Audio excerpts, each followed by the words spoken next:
Hey guys, I hope you're all doing well and welcome to episode 4 of the Avus campaign. In the last episode, we made this, the Avus A200, the bigger brother of the A100, and I am over the moon happy with it. Yes, it's a bit of an interesting design, but it's got such a happy face that, honestly, I just love it. But yeah, while I'm on the topic of things I'm happy about, wow, you guys have been very supportive. I hoped that it would go well, but I was not expecting this amount of support and love from you guys, and I could not appreciate it enough. So thank you so much for all the kind comments you've left, all the views, everything. Just thank you so much. I really appreciate it. In today's episode, we are going to facelift the A100. We are going to do a proper facelift of it, and we are going to include the new engines and make a sporty variant, because at this point I am itching to make something that's a little bit more fun, a little bit more sporty. So I'm contemplating whether we go down the rally route or the sports car route or something, just something that I'm going to put the 45 horsepower engine in. It's not going to be a rocket ship, but still, I want to do something with it. So yeah, let's go do it.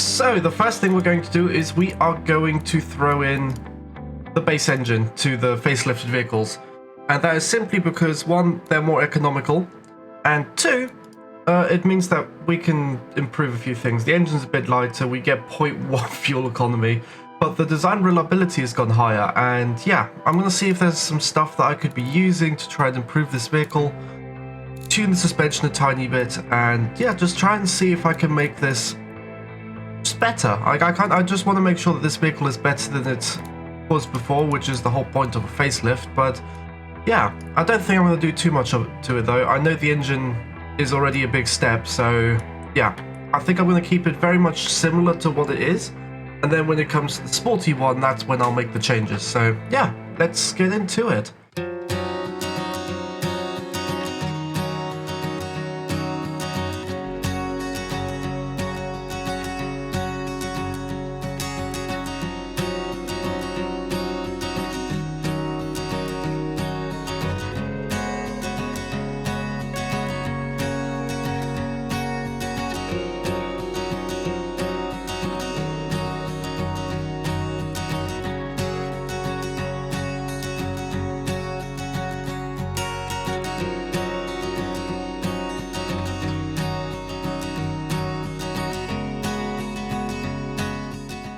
And this is the minor facelift.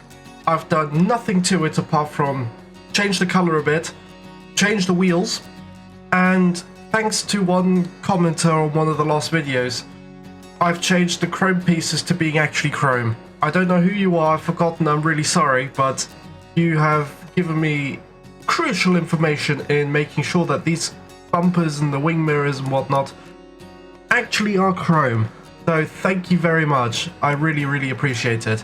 And so, the part which I have been most excited for ever since I made this vehicle, making a sporty variant of it.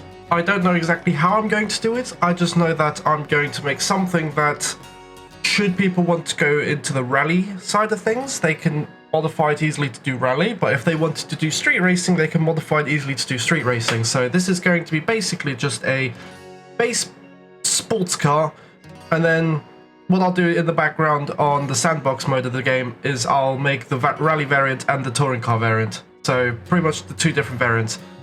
I'm really excited for this, so let's just do it.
Right, and with a little bit of work later, we have this, and I am so excited. I mean, it's nothing crazy, but this is filling that little sports car niche that I've been waiting to fill. It's only got 45 horsepower, but that is more than enough to propel this thing to a whopping, what was it, 120 kilometers an hour? 126, which is about 85 miles an hour. But it's something this small, you're definitely going to be scared. I mean, there is no way around it. So in terms of what I've actually done is I've removed the rear seats, I've turned it into a two-door, and then removed the bumpers. I've fiddled with a lot of tuning, added some lights to the front, changed the wheels a little bit to add these caps onto them, and yeah, put a little hole in for the exhaust that this part of the exhaust still doesn't want to bond to. I can't get it to do it, it's really annoying, but it will do eventually, I reckon. And yeah, all in all, I am very happy with this car. So now what we have to do is try and get this vehicle on sale as quickly as possible, because in the time that this won't be on sale, we won't be making money. So right now it's at the 10-month thingy. I'm perfectly happy spending a bit more, I guess. I mean, that doesn't really make much of a difference, unfortunately. But yeah, I mean, if we lower the automation a bit, that will get us a lot of time. So I don't particularly want to do it because all of our production units then go up to the sky, which I really do not want. So I guess we could wait a year. I mean, we do have that one loan and we do have 150 million and we still have the other car to sell. So I guess 12 months is what I'll aim for. I mean, it's nothing crazy, it's nothing great, but we can save some money, do some reliability, get production units, all that kind of good stuff.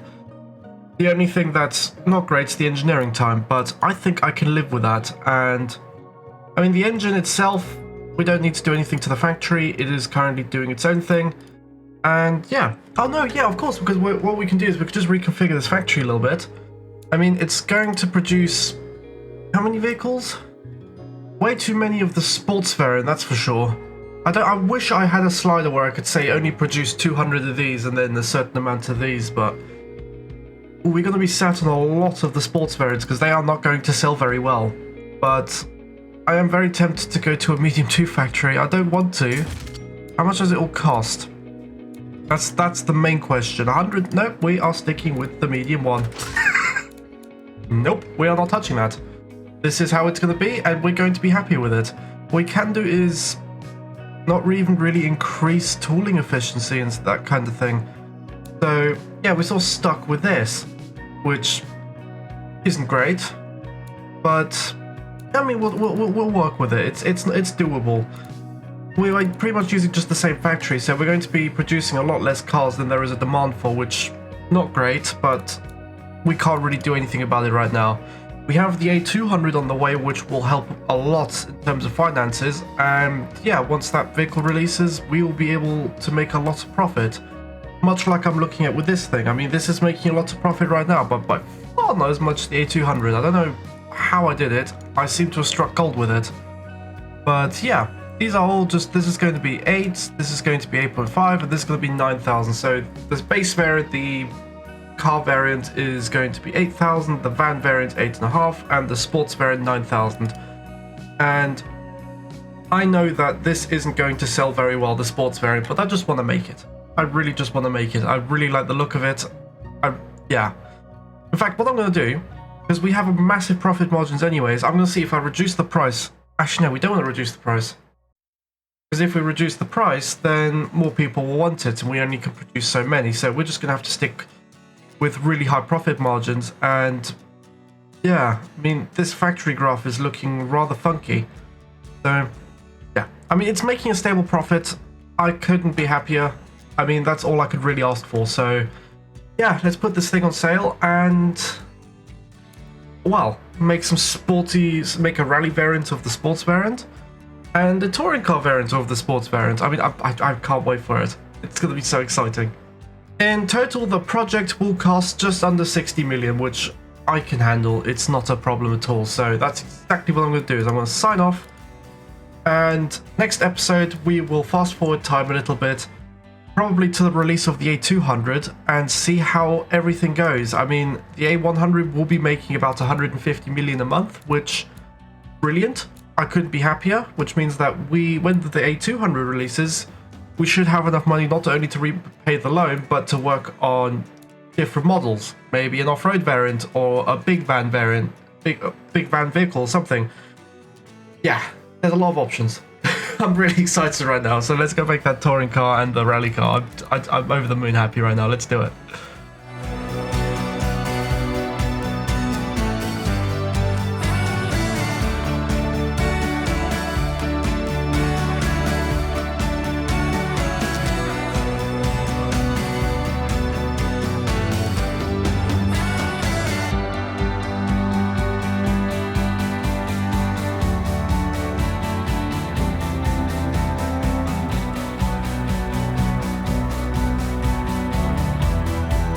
And this is the touring car. I am so happy. I mean, I am really looking forward to driving this. This is incredible. I've also got a rally variant, and I'm just as excited about it, but both of these cars are they look so cool. I mean, with the interior, with the roll cage and the big splitter thingy and the boot spoiler and whatnot, I am so happy. This is going to be an incredibly fun car to drive. And this right here is the rally variant, and I mean, I'm so happy.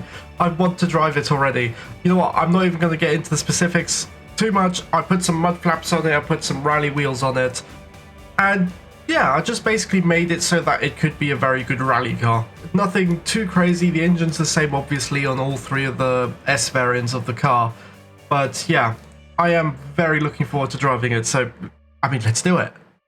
And here we are, and I am over the moon happy. The chrome bits are actually chrome, the car looks amazing, I bet it drives amazing.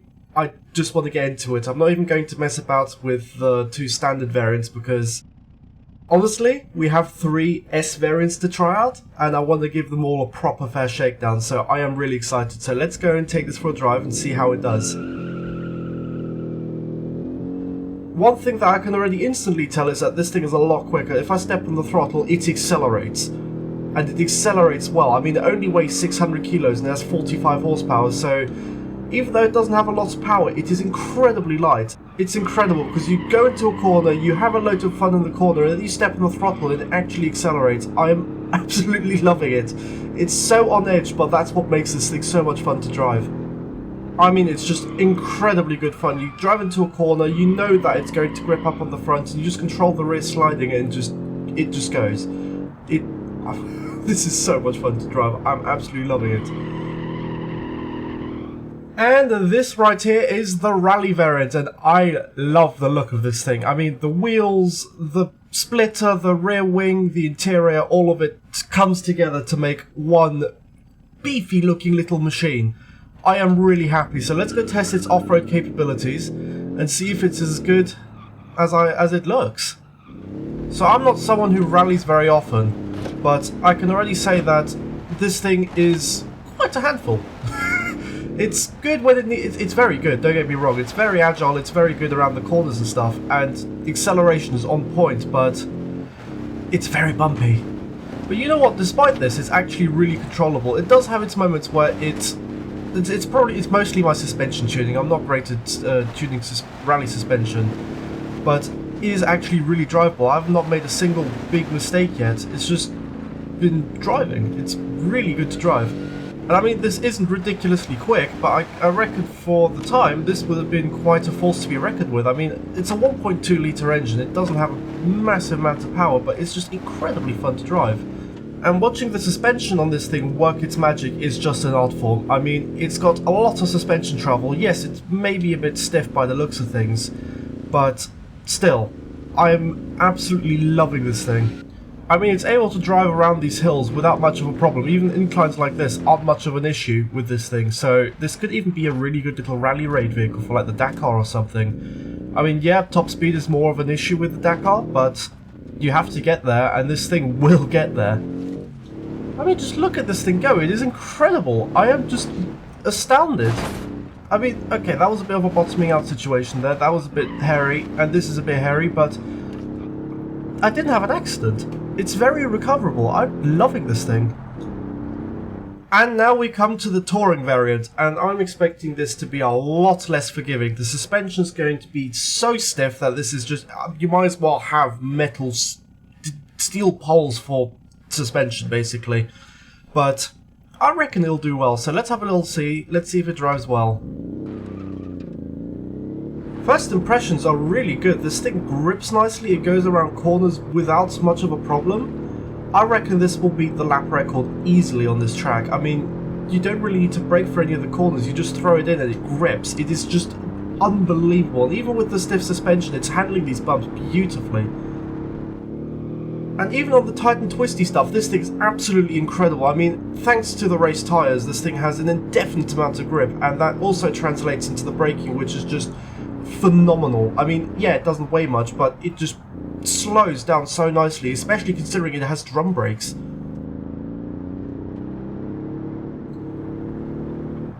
I mean, just look at it go. It grips so well. It's incredible. I mean, even then, any other car would have thrown themselves off the road at that point, but this thing just grips up so nicely. I think we need to go take this car for a lap around the track and see if it drives as well as I think it will. I mean, that is just incredible how grippy this thing is. And here we are, ready for the island loop, and hopefully ready to beat the lap record. I am convinced it will, but let's go and do it. Alright, into first gear and go! And it's shooting a lot of black smoke out the rear end, but it's launching incredibly. I mean, look at the speed we already have on the dials. It's just insane. I mean, I did just miss a gear, but it's not too bad. We are still going up this hill at nearly 90 kilometers an hour, where other cars would struggle to hit 70. So let's go down here, try and make this corner. Oh my goodness, the grip, it's just something else.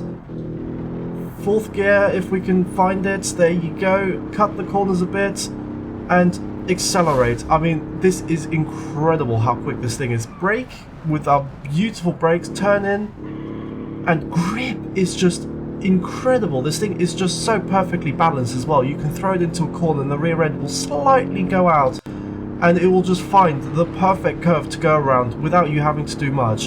It is just phenomenal how this thing drives. I am astounded.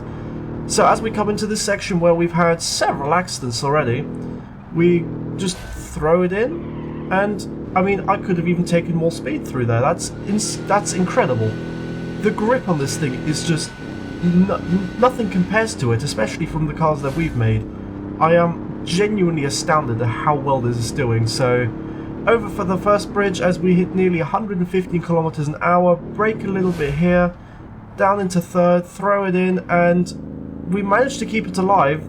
That is just a complex section where almost all cars die. But we managed to do that corner quite nicely, and as we round out the lap slowly, we are going to comfortably be beating like any other car we've taken around the track. And as I nearly crashed it, we have beaten the standard A100 by an astounding 26 seconds, if my math is correct. That is incredible. I would not have guessed that this would do that. I mean, I was maybe hoping for 10-15 seconds. 26? Oh my goodness. My maths was indeed wrong. It was 16 seconds. I don't know how I managed to get 26 seconds, but yeah, still. Incredible how much quicker this car is than the base variant. I mean, 10 more horsepower, some grippy tyres, that's all you need. It is incredible. So yeah, I have been looking forward to making this car for so long, and it definitely didn't disappoint. So yeah, thank you guys for watching. It has been an absolute blast making this episode for you, and I hope you have a lovely rest of your day. Bye bye!